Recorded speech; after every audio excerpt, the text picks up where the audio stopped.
Hello everyone, welcome back to Bioworld. Bioworld की सभी classes शुरू हो चुकी हैं। डिस्क्रिप्शन में ऐप का लिंक है, वहाँ से आप लोग ज्वाइन कर सकते हो। तो आज हम लोग डिस्कस करेंगे बायोटेक्नोलॉजी प्रिंसिपल्स एंड प्रोसेसेस के क्वेश्चंस। ठीक है, तो question number 1, the code techniques of modern biotechnology is are. Option number A genetic engineering, B chemical engineering, C both A and B and D none of these. तो इसमें बोल रहा है कि जो मॉडर्न टेक्निक है मॉडर्न बायोटेक्नोलॉजी का, उसमें क्या क्या इंक्लूड करते हैं, सिर्फ जेनेटिक इंजीनियरिंग या केमिकल इंजीनियरिंग। तो इसमें हम लोग दोनों इंक्लूड करते हैं। ठीक है, जेनेटिक भी यूज़ करते हैं और केमिकल इंजीनियरिंग भी यूज़ करते हैं। ठीक है, Question number 2, plasmid used to construct the first recombinant DNA was isolated from which bacterium species? तो देखिए, कहा जा रहा है कि जो प्लाज्मिड है ना, वो सबसे यूज टू पहली बार जो रिकॉम्बिनेंट डीएनए आइसोलेट हुआ था, वो कौन से बैक्टीरिया के स्पीशीज से आइसोलेट किया था। इसका क्वेश्चन का ये मतलब है कि जो फर्स्ट रिकॉम्बिनेंट डीएनए बनाया गया था ना, उसमें फर्स्ट रिकॉम्बिनेंट डीएनए बनाने जो रिकॉम्बिनेंट डीएनए होता है, उसके लिए उसको बनाने के लिए क्या क्या चाहिए होता है। एक तो हमें डीएनए चाहिए, ठीक है, जो डिज़ायरेबल डीएनए वो चाहिए, और प्लस क्या चाहिए, प्लाज्मिड चाहिए, है ना, दोनों चाहिए होता है to make a recombinant DNA. एक रिकॉम्बिनेंट डीएनए बनाने के लिए, तो जो पहला रिकॉम्बिनेंट डीएनए है उसको बनाने के लिए कौन से बैक्टीरिया का प्लाज्मिड यूज़ किया गया था, यही क्वेश्चन है। ठीक है, कौन से बैक्टीरिया का प्लाज्मिड यूज़ किया गया था। तो option A Escherichia coli, Salmonella typhimurium, Agrobacterium tumefaciens and Thermus aquaticus. तो सबसे पहला बैक्टीरिया जो यूज़ किया गया था, सबसे पहला प्लाज्मिड जिस बैक्टीरिया से यूज़ किया गया था वो क्या है, सैल्मोनेला टाइफीम्यूरियम। ठीक है, ओके। अब आता है question number 3, the term molecular scissors refers to. अब ये मॉलिक्यूलर सीजर्स क्या है, सपोज एक डीएनए है, ठीक है, सपोज ये एक डीएनए है और मुझे यहाँ से यहाँ तक ही चाहिए, ये ए टू बी ही चाहिए, बाकी ये पार्ट नहीं चाहिए। तो हम लोग क्या करेंगे, रिस्ट्रिक्शन एंजाइम यूज़ करेंगे, जो क्या करता है, कट कर देता है। सपोज यहाँ पे कट करेगा और यहाँ पे कट कर देगा, तो ये पार्ट, ये डिज़ायरेबल, ये जो जीन है ये हम लोग का डिज़ायरेबल जीन हो गया। तो ये जो काटा, मतलब कि जो मॉलिक्यूलर सीजर है वो कौन है, रेस्ट्रिक्शन एंजाइम है, इसको मॉलिक्यूलर सीजर्स भी कहते हैं। ठीक है, अब देखिए दो टाइप का होता है, ठीक है, दो टाइप का मॉलिक्यूलर सीजर होता है, एक एंडोन्यूक्लियस और एक एंडो और एक एक्सो। तो सपोज कोई यहाँ पे सपोज दो हम लोगों ने डिज़ायरेबल जीन लिया, एक तो ये है कि हम लोग को आउटर साइड काटना है, ठीक है, ऐसे करके काटना है, पर कुछ कुछ ऐसा भी होता है कि हम लोग को इनर साइड काटना है, जैसे सपोज ये हो गया। तो ये क्या है, एंडोन्यूक्लियस, इसमें हम लोग कौन सा यूज़ करेंगे, एंडोन्यूक्लियस, और ये आउटर साइड काट रहे हैं ना बस ये, तो ये क्या हो जाएगा, एक्सोन्यूक्लियस। ठीक है, एंडोन्यूक्लियस और एक्सोन्यूक्लियस ये समझ लीजिएगा, जो अंदर साइड से काटेगा उसको बोलेंगे एंडोन्यूक्लियस, और जो आउटर साइड से उसको एक्सोन्यूक्लियस, एंडो और एक्सो से ही समझ आ रहा होगा। फिर question number 4, the term chemical knife, उसको केमिकल नाइफ भी बोलते हैं, तो वो क्या है, हम लोगों ने अभी डिस्कस किया। The term chemical knife refers to क्या होगा, पॉलीमरेज, एंडोन्यूक्लियस, राइबोन्यूक्लियस, सेल्यूलेजेस, तो ये हो जाएगा एंडोन्यूक्लियस। ठीक है, एंडोन्यूक्लियस। ठीक, अब in recombinant DNA technology the term vector refers to. जो हमने कहा ना कि रिकॉम्बिनेंट डीएनए होता है, उसमें जो ये एक वेक्टर है, वेक्टर क्या है, ठीक है, जो टर्म वेक्टर है वो क्या है, वेक्टर हम लोग ये समझेंगे कि ये एक टैक्सी जैसा होता है, ठीक है, जो कि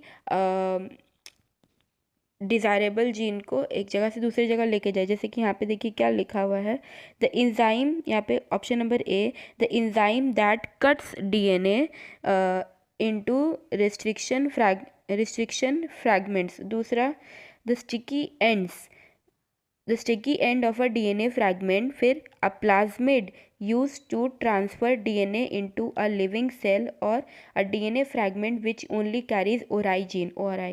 ठीक है, origin of replication वाला जो वहाँ से स्टार्ट होता है रेप्लिकेशन। तो यहाँ पे क्वेश्चन में बोल रहा है वेक्टर क्या है, तो वेक्टर वो होता है, एक प्लाज्मिड होता है जो कि एक डिज़ायरेबल डीएनए, डिज़ायरेबल जीन को एक जगह से दूसरे जगह लेके जाए, तो उसको क्या कहते हैं, वेक्टर कहते हैं। ठीक है, अब यहाँ पे देखिए ये ऐसे करके रहता है ना, eco R1, eco R5, balm H1।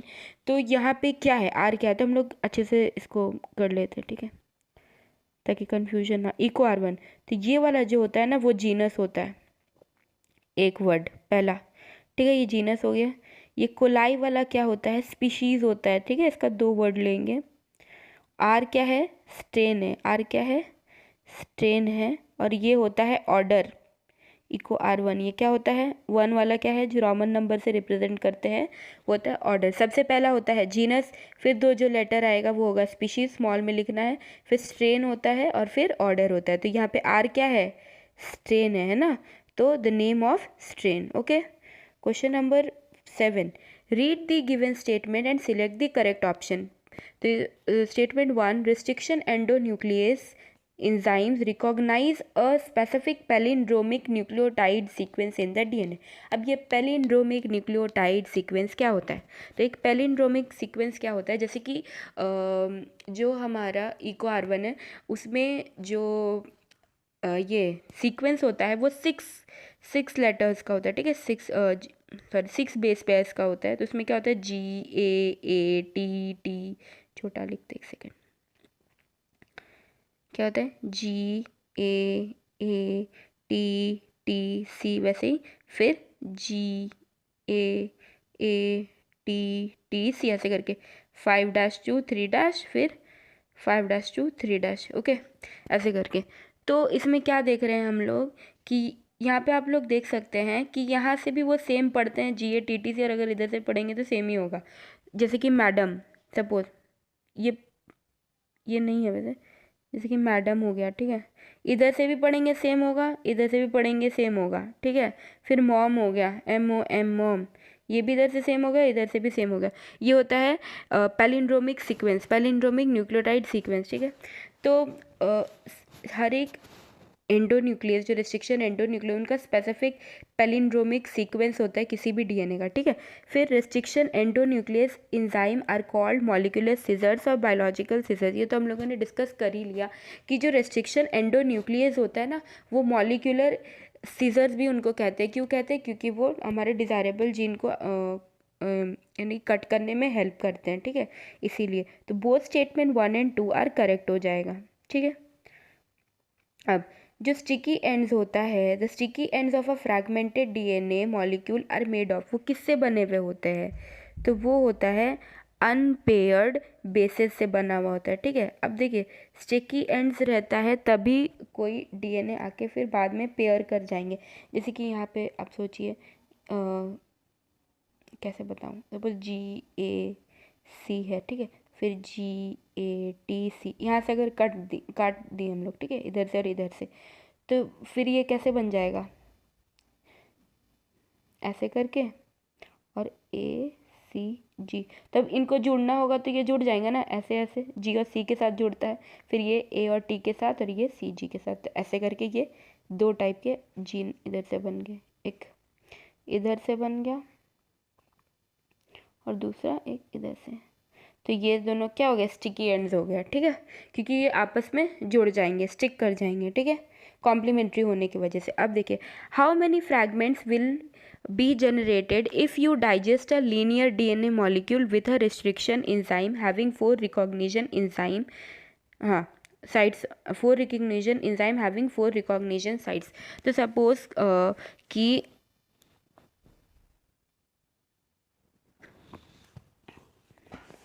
Suppose कि हमारे पास एक DNA है, ठीक है, ऐसे करके उसके ना 4 रिकॉग्निशन साइड है, 1 2 3 4 हो गए। तो क्या होगा, और 4 एंजाइम भी अलग अलग, तो फिर ये कितने फ्रैगमेंट्स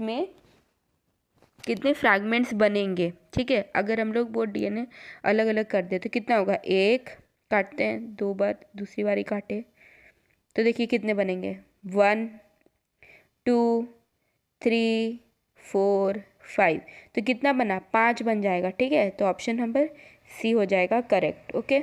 अब in recombination DNA technology a plasmid vector is cleaved by, तो यहाँ पे बोल रहा है जो रिकॉम्बिनेंट DNA हम लोग बनाएंगे ना, उसमें प्लाज्मिक वेक्टर को किससे काटेंगे, एक मॉडिफाइड DNA लाइगेज से काटेंगे, हीटेड एल्कलाइन सोल्यूशन से, या फिर the same enzyme that cleaves the donor DNA, उसी इंजाइम से काटेंगे जिससे हम लोगों ने अपना डिज़ायरेबल डीएनए काटा था।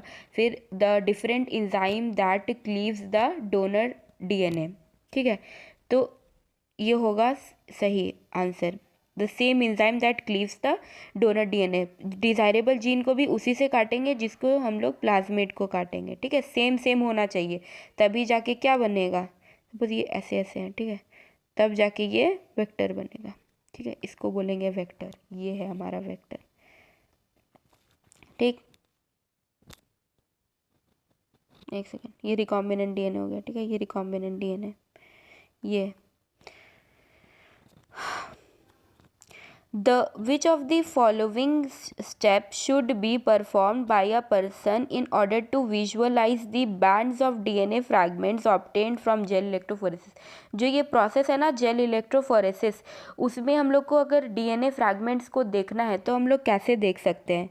पहला क्या है, exposure of DNA fragments to UV radiation, जो फ्रैगमेंट्स है डीएनए का उसको यूवी रेडिएशन से एक्सपोज करा देंगे। दूसरा, staining with bromophenol blue followed by exposure to UV radiation, मतलब क्या हुआ कि ब्रोमोफिनॉल ब्लू से हम लोग पहले उसको स्टेन करेंगे और उसके बाद यूवी रेडिएशन से एक्सपोज कर देंगे। ठीक है, तीसरा क्या बोल रहा है कि staining of ethidium bromide, ethidium bromide से हम लोग उसको पहले स्टेन करेंगे और उसके बाद एक्सपोजर टू यूवी रेडिएशन, फिर यूवी रेडिएशन से एक्सपोज कर देंगे।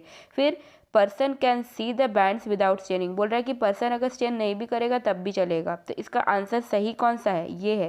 पहले हम लोग इथिडियम ब्रोमाइड से स्टेन करते हैं और उसके बाद यूवी रेडिएशन से एक्सपोज करते हैं। तो कौन से कलर में बैंड दिखता है, बहुत इंपॉर्टेंट है, बहुत बारी PYQ भी आता है अलग अलग एग्जाम में, तो ध्यान रखिए। ठीक है, ऑरेंज कलर का होता है।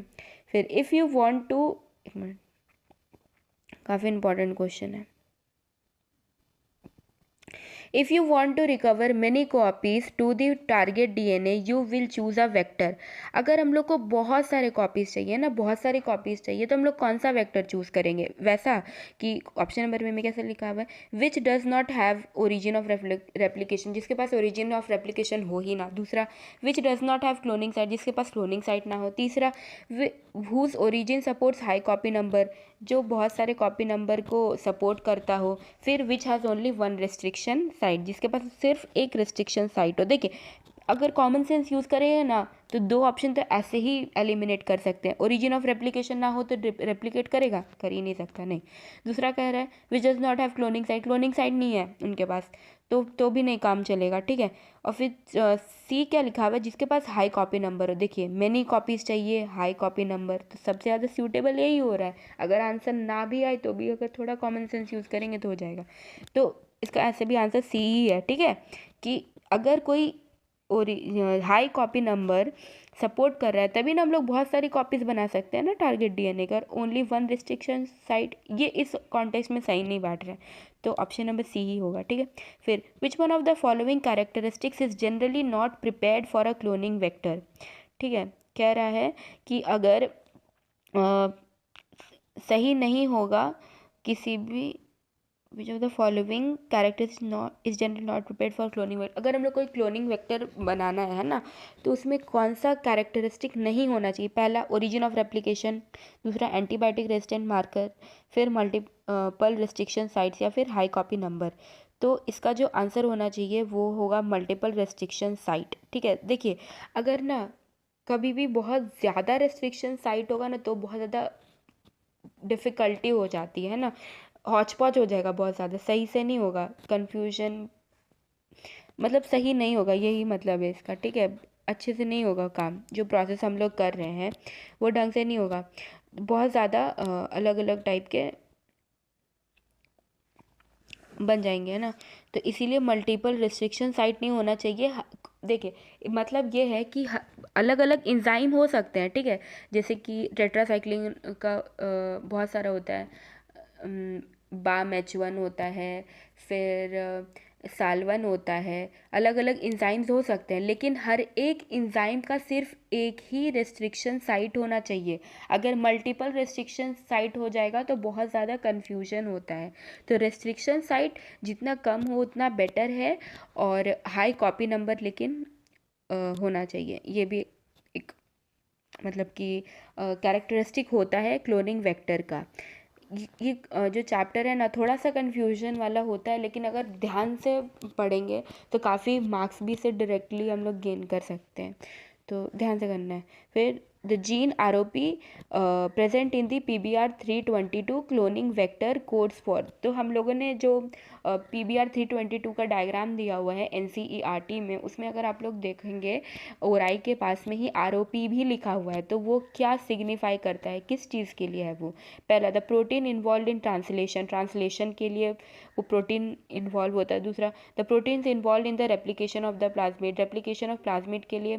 फिर proteins involve in the synthesis of ampicillin only, सिर्फ एम्पिसिलिन के सिंथेसिस के लिए। फिर proteins involve in the synthesis of tetracycline, सिर्फ टेट्रासाइक्लिन के सिंथेसिस के लिए। तो इसका जो आंसर हो गया वो ऑप्शन नंबर बी होगा, क्योंकि ये जो प्रोटीन है वो रेप्लिकेशन ऑफ प्लाज्मिड, जो भी प्रोटीन रेप्लिकेशन ऑफ प्लाज्मिड के लिए इम्पॉर्टेंट है उसको सिंथेसाइज करते उसके लिए, उस प्रोटीन्स के लिए इन्वॉल्व होते हैं, ठीक है, रेप्लिकेशन ऑफ प्लाज्मिड में, ठीक है। फिर इन PBR 322 tetracycline gene has recognition site for which of the following restriction endonuclease. तो जो टेट्रासाइक्लिन PBR 322 का ऐसे होता है ना, 1 मिनट ऐसे करके PBR 322 का गोल सा रहेगा, इधर रहेगा टेट्रासाइक्लिन का TETR टेट्रासाइक्लिन, ऐसे करके 2 आएगा, एक BAMH1 आता है, एक SAL1 आता है ना। तो आप लोग देखिए ऑप्शन में कि ये डायग्राम बहुत इंपॉर्टेंट है। ये डायग्राम नहीं, इसमें तो आधा डायग्राम मैंने बनाया है। PBR 322 का जो डायग्राम है बहुत इंपॉर्टेंट है, उससे बहुत सारे क्वेश्चंस बनते हैं और हो सकता है कि आपके एग्जाम में कभी ऐसे डायग्राम बेस्ड क्वेश्चन आ जाए, ठीक है। तो ध्यान से ये डायग्राम आना चाहिए, नहीं आता है प्रैक्टिस करके लर्न करिए एनी हाउ, कैसे भी। इन PBR 322 जो टेट्रासाइक्लिन का जीन है उसमें कौन सा रिकॉग्निशन साइट होगा? BAM2-3 होगा, BAMH1 होगा, ECOR1 होगा या PST1? तो मैंने तो बना ही दिया है, BAMH1 होगा, ठीक है। ऑप्शन नंबर बी इसका, ये मेरा ट्रिक नहीं है, ठीक है, किसी और का है। तो ट्राई बनाना, टेट्रासाइक्लिन से ट्राई, BAMH1 से बनाना, सैलेड से SAL1, ठीक है, ट्राई बनाना सैलेड, ओके। फिर question number 16, if PBR 322 was the first artificial cloning vector to be constructed, what does BR stands for? तो मैंने अभी बताया, तो ये जो PBR कभी कभी ना ये जिन्होंने डिस्कवर किया है उनके नाम पे भी होता है, ठीक है। तो यहाँ पे जो BR है वो क्या सिग्निफाई कर रहा है, किस मतलब क्या स्टैंड करता है ना, एब्रिब्रिएशन में। Bacteriophage recombinant, Bolivar Rodriguez, Boyer and replicate, none of this. तो इसका आंसर हो जाएगा ऑप्शन नंबर बी, ओके। और बायोवर्ल्ड ऐप पे सारी क्लासेस शुरू हो चुकी हैं, डिस्क्रिप्शन में ऐप का लिंक है, वहाँ से आप लोग ज्वाइन कर सकते हो, ठीक है, वहाँ भी बहुत अच्छी पढ़ाई होती है। Question number 17, in the process of insertional inactivation. तो रिकॉम्बिनेंट DNA, इसका इस प्रोसेस का क्या मतलब होगा, ठीक है। Recombinant DNA inserted with the coding sequence of enzyme beta galactosidase, ठीक है, रिजल्टिंग इन इनएक्टिवेशन, ठीक है, इस साथ में होगा इनएक्टिवेशन ऑफ द इंजाइम। तो इसमें कौन सा प्लाज्मिड यूज़ करते हैं? PUC वाला है ना, PUC 18 टाइप कुछ रहता है, PUC वाला। तो इसमें जो बीटा गैलेक्टोसिडेज का इंजाइम है, अगर हम लोग उसको इनएक्टिव कर दें उस इंजाइम को, ठीक है, तो फिर क्या होगा? उसी को हम लोग बोलते हैं इंसर्शनल इनएक्टिवेशन, ठीक है, उसी को क्या कहते हैं? Insertional inactivation. और जो भी रिकॉम्बिनेंट DNA होगा, सपोज अगर हमारा डिजायर्ड DNA चला गया, ठीक है, तो वो रिकॉम्बिनेंट DNA बन गया, तो जो भी रिकॉम्बिनेंट DNA होता है वो वाइट कलर देता है, ठीक है। और सपोज अगर हमारा रिकॉम्बिनेंट DNA नहीं बना, मतलब कि डिज़ायरेबल जीन नहीं गया, तो वो अपना नॉर्मल कलर दिखाएगा। कौन सा कलर दिखाएगा? ब्लू, है ना, ब्लू कलर दिखाता है, ठीक है, ब्लू कलर दिखाता है, एक सेकेंड, BLUE, ब्लू, ठीक। तो फिर वापस पढ़ते हैं, recombinant DNA is inserted with in coding sequence of protein involve in the replication of the DNA। इसमें क्या बोल रहा है कि हम लोग रिकॉम्बिनेंट DNA को इंसर्ट कर देंगे coding with in the coding sequence of protein, जिससे रेप्लिकेशन ऑफ इन्वॉल्व, इससे क्या होगा, रेप्लिकेशन ऑफ डीएनए होगा, तो ये नहीं है, ठीक है।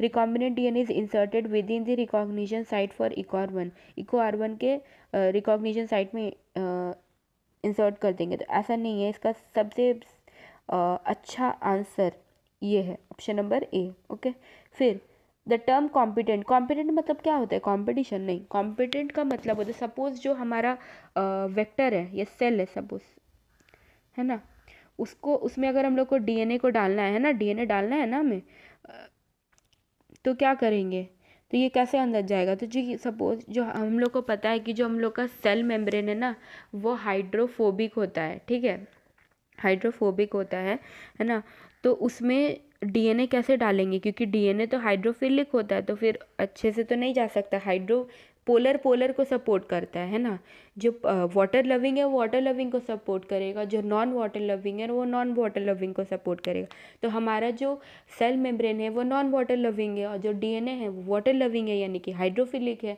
और सेल मेम्ब्रेन हाइड्रोफोबिक हो जाएगा, तो फिर कैसे होगा, तो फिर हम लोग जो सेल है उसको कॉम्पिटेंट बनाएंगे, है ना, उसको उसकी एफिशिएंसी को इंक्रीज करेंगे ताकि वो डीएनए को एक्सेप्ट कर ले, उसी को क्या कहते हैं, कॉम्पिटेंट बनाना, कॉम्पिटेंसी उसकी इंक्रीज करना। तो option number A, increasing the competition between the cells, competition नहीं बढ़ाना है, ठीक है। Making cells impermeable to DNA, फिर क्या फ़ायदा हो गया भाई, अगर इम्परमिएबल कर देना फिर तो काम ही नहीं बनेगा, तो ये तो बिल्कुल ही गलत है। फिर increasing the efficiency with which DNA enters the bacterium through pores in its cell wall, तो हम लोग ने क्या करेंगे, सेल वॉल में पोर्स बना देंगे, पोर्स मतलब क्या, छेद छेद छेद कर देंगे, जिसके वजह से डीएनए इजीली अंदर आ सकता है। फिर making cells permeable for divalent cations, divalent cations के लिए परमिएबल करना नहीं, तो इसका ऑप्शन क्या हो जाएगा, सी सही हो जाएगा। फिर which of the following microbes transformed normal plant cell and animal cell to cancerous cells respectively, तो इसमें बोल रहा है कि कौन सा ऐसा हम लोग माइक्रोब यूज़ करेंगे प्लांट सेल में और एनिमल सेल में, ताकि वो कैंसेरियस सेल, यहाँ पे कैंसेरियस सेल मतलब वो वाला कैंसर नहीं समझना, इसमें ये समझना है कि वो अपना क्या कहते हैं, जो डिज़ायरेबल जीन है वो ज़्यादा से ज़्यादा मल्टीप्लाई कर सके, उस सेंस में लेना है, ठीक है, वो हार्मफुल वाला नहीं। तो वो कौन सा हम लोग यूज़ करेंगे प्लांट में और एनिमल में, तो प्लांट में हम लोग यूज़ करते हैं एग्रोबैक्टीरियम ट्यूमीफेशियंस और एनिमल में रेट्रोवायरस, ठीक है। तो इसमें जो भी हम लोग का क्या कहते हैं हार्मफुल जीन होगा, हार्मफुल एलिमेंट होगा, उसको हटा देंगे, यानी कि डिसआर्म कर देंगे, क्या कर देंगे, डिसआर्म कर देंगे, तो ऑप्शन नंबर सी सही हो जाएगा। फिर question number 20, micro injection is a method use to, micro injection एक मेथड होता है किस चीज़ के लिए, produce sticky ends of DNA, option number B provide protection against DNA, option number C purify the DNA, D inject recombinant DNA into the nucleus of animal cell, तो option number A में क्या बोल रहा है, sticky and बनाने के लिए, B क्या बोल रहा है, प्रोटेक्शन देने के लिए पैथोजन से, सी प्यूरिफाई कर देना है डीएनए, डी हम लोग रिकॉम्बिनेंट डीएनए जो है वो एनिमल सेल के न्यूक्लियस में डायरेक्ट इंजेक्ट कर देंगे, तो माइक्रो इंजेक्शन ये होता है, ऑप्शन नंबर डी, है ना, डायरेक्ट सपोज ये है तो इसमें इंजेक्शन हम लोग सीधा, बहुत गंदा सा इंजेक्शन है सपोज ये न्यूक्लियस है तो इसमें डायरेक्ट हम लोग इंजेक्ट कर देना है, okay, ignore my beautiful diagram. Question number 21, process used for amplification और multiplication of DNA in DNA fingerprinting, तो सपोज हम लोग को एम्पलीफाई करना है, एम्पलीफाई मतलब क्या होता है, सपोज एक डीएनए है, ठीक है, एक डिज़ायरेबल जीन है, उसका हम लोग को लाखों करोड़ों, है ना, बहुत ज़्यादा अमाउंट में चाहिए, तो फिर क्या करेंगे हम लोग ऐसा, तो उस मल्टीप्लिकेशन को ही एम्प्लीफिकेशन कहते हैं, ठीक है। तो क्या करेंगे, पॉलीमरेज चेन रिएक्शन करेंगे कि सदर्न ब्लॉटिंग करेंगे कि नदर्न ब्लॉटिंग की, कोई भी नहीं करेंगे, तो इसका आंसर क्या हो जाएगा, पीसीआर, पॉलीमरेज चेन रिएक्शन, क्या कहते हैं, polymerase chain reaction, okay. Question number 22, in the isolation of DNA, isolation मतलब कि अलग कर देना, अगर हम लोग को डीएनए को आइसोलेट करना है तो प्रोटीन को अलग करने के लिए क्या यूज़ करेंगे, आरएनए को अलग करने के लिए कौन सा एंजाइम यूज़ करेंगे, ठीक है, प्रोटीन को अलग करने के लिए, आरएनए को अलग करने के लिए कौन सा एंजाइम यूज़ करेंगे, तो प्रोटीन के लिए प्रोटीएज, आरएनए के लिए राइबोन्यूक्लियेज, ओके, समझ आ गया होगा। बस एज लगाना है, ठीक है। अगर कोई ऐसा एंजाइम दे दे ना, डीएनए को अलग करना है, तो क्या डीएनए, तो इसमें तो डीएनए को अलग नहीं करना है, क्योंकि डीएनए ही चाहिए, डीएनए को ही ख़त्म कर देंगे तो फिर क्यों ही किया भाई पूरा काम, है ना। सपोज आइसक्रीम ही खाना था और आइसक्रीम बना के उसको नाली में डाल दिए, तो क्यों किए सारा काम, तो नहीं करना है। डीएनएज नहीं यूज़ करना है इसमें, हम बस एग्जांपल दे रहे थे कि अगर हम लोग को ऐसा चाहिए तो बस एज लगा देना होता है, ठीक है, ASE वाला एज। ओहो वेट,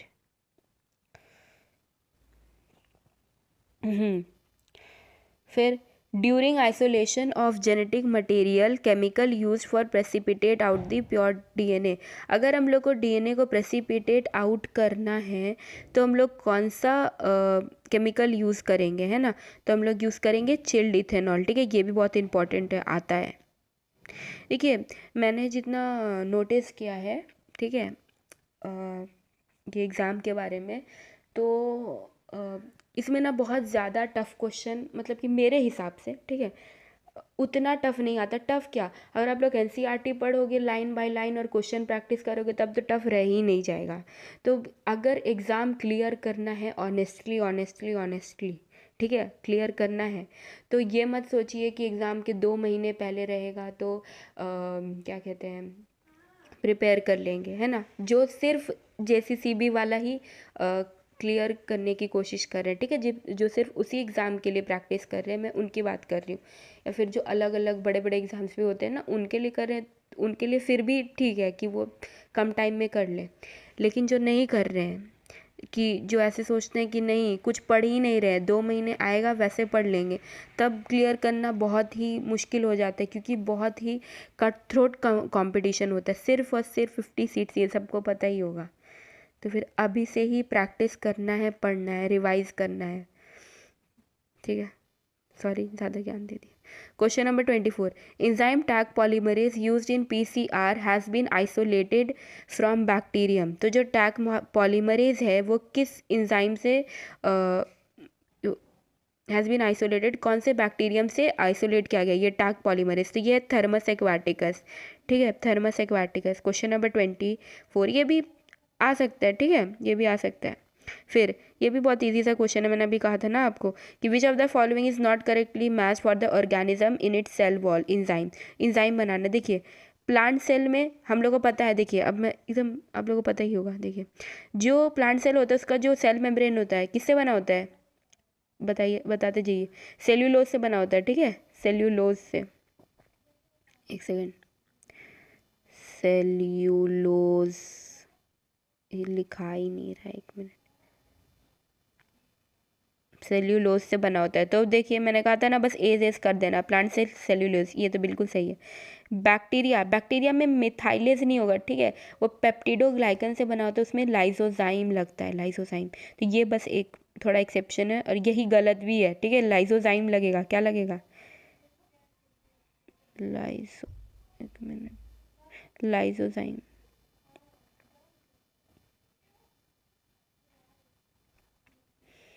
फंजाई का जो सेल वॉल होता है किससे बना होता है, काइटिन से, तो क्या हो जाएगा, काइटिनेज, सही है, ये भी सही है। तो ऑप्शन नंबर बी हो जाएगा सही, ठीक है। तो बायोवर्ल्ड ऐप पे सारी क्लासेस शुरू हो चुकी हैं, डिस्क्रिप्शन में ऐप का लिंक है, वहाँ से ज्वाइन करके अच्छे से प्रिपेयर करिए और नेक्स्ट 2026 में जो एग्ज़ाम है फोड़ दीजिए, ठीक है।